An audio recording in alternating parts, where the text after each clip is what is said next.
आप फर्श की गंदगी साफ कर लेते हैं, कार की वॉशिंग करा लेते हैं, बाइक की वॉशिंग करा लेते हैं, लेकिन कभी आपने सोचा है कि कभी आपके दिमाग और जो आपका शरीर है उसके अंदर के ऑर्गन, सेल्स और जो उसके अंदर ऊर्जा है, एनर्जी है, उसकी कैसे क्लींजिंग होगी? कभी सोचा है? नहीं सोचा है ना? कभी किसी ने बताया? नहीं बताया। क्या ये बात आपके लिए इंपॉर्टेंट नहीं है कि जो जो ये शरीर है अनमोल है, जीवन है अनमोल है, ये जो ऊर्जा से शरीर बना हुआ है, इस ऊर्जा में 90% टॉक्सिन है, नेगेटिविटी है, जहर है। वो कैसे आपने बना लिया? सोच के, नेगेटिव चिंता करके, नेगेटिव बोलकर, नेगेटिव देखकर, नेगेटिव सोचकर, उदासी की बात करके, कंप्लेन करके, गुस्सा करके, डर कर, घबरा कर, चिंता करके, तनाव करके और हेर फेर करके और काम का प्रेशर डालकर, खान पान कुछ उल्टे सीधे बहुत लोगों के हो जाते हैं, नशा पत्ते और बाहर का खाना पीना, इन सारी चीजों की वजह से शरीर के अंदर नेगेटिविटी भर जाती है, जिसे हम टॉक्सिन कहते हैं, यानी जहर कहते हैं, जो हमारे बॉडी के अंदर, माइंड के अंदर इमोशनल नेगेटिविटी फैल जाती है और उस इमोशनल नेगेटिविटी की वजह से हमारे शरीर में रोग पैदा हो जाते हैं।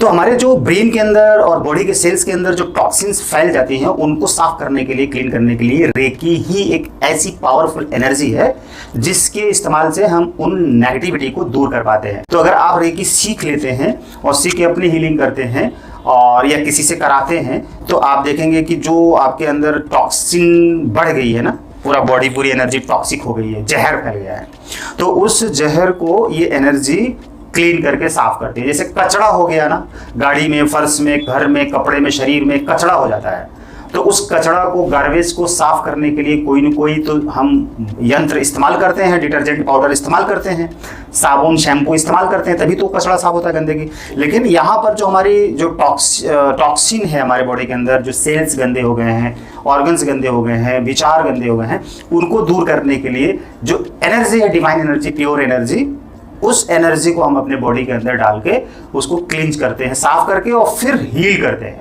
उसी एनर्जी से एनर्जाइज करते हैं, पॉजिटिविटी जो है हमारे अंदर जाती है, डिवाइन एनर्जी। तो उसके लिए हमको सीखना पड़ता है और सीख के ही कर सकते हैं। खाना बनाना, झाड़ू पोछा करना, इसके लिए भी तो सीखना पड़ता है। गाड़ी साफ करना या शरीर साफ करना, नहाना, वो भी तो एक सीखने की बात है। कपड़े धुलना, ये भी तो एक सीखने की बात है। तो रेकी बिना सीखे, बिना शक्तिपात के कैसे आप कर सकते हैं? तो मेरे प्यारे विश्ववासियों, देशवासियों, आप समझिए इस चीज़ को और समझकर इस्तेमाल करिए, और तभी आपकी ज़िंदगी में पॉजिटिविटी बढ़ेगी, सफलता बढ़ेगी, अमीरी बढ़ेगी, स्वास्थ्य बढ़ेगा और निश्चिंतता बढ़ेगी, खुशियाँ बढ़ेंगी। अन्यथा आप उसी चक्कर में, उसी कचड़े में, उसी नेगेटिविटी में अपनी ज़िंदगी गुजार देंगे और कुछ भी हासिल नहीं होगा।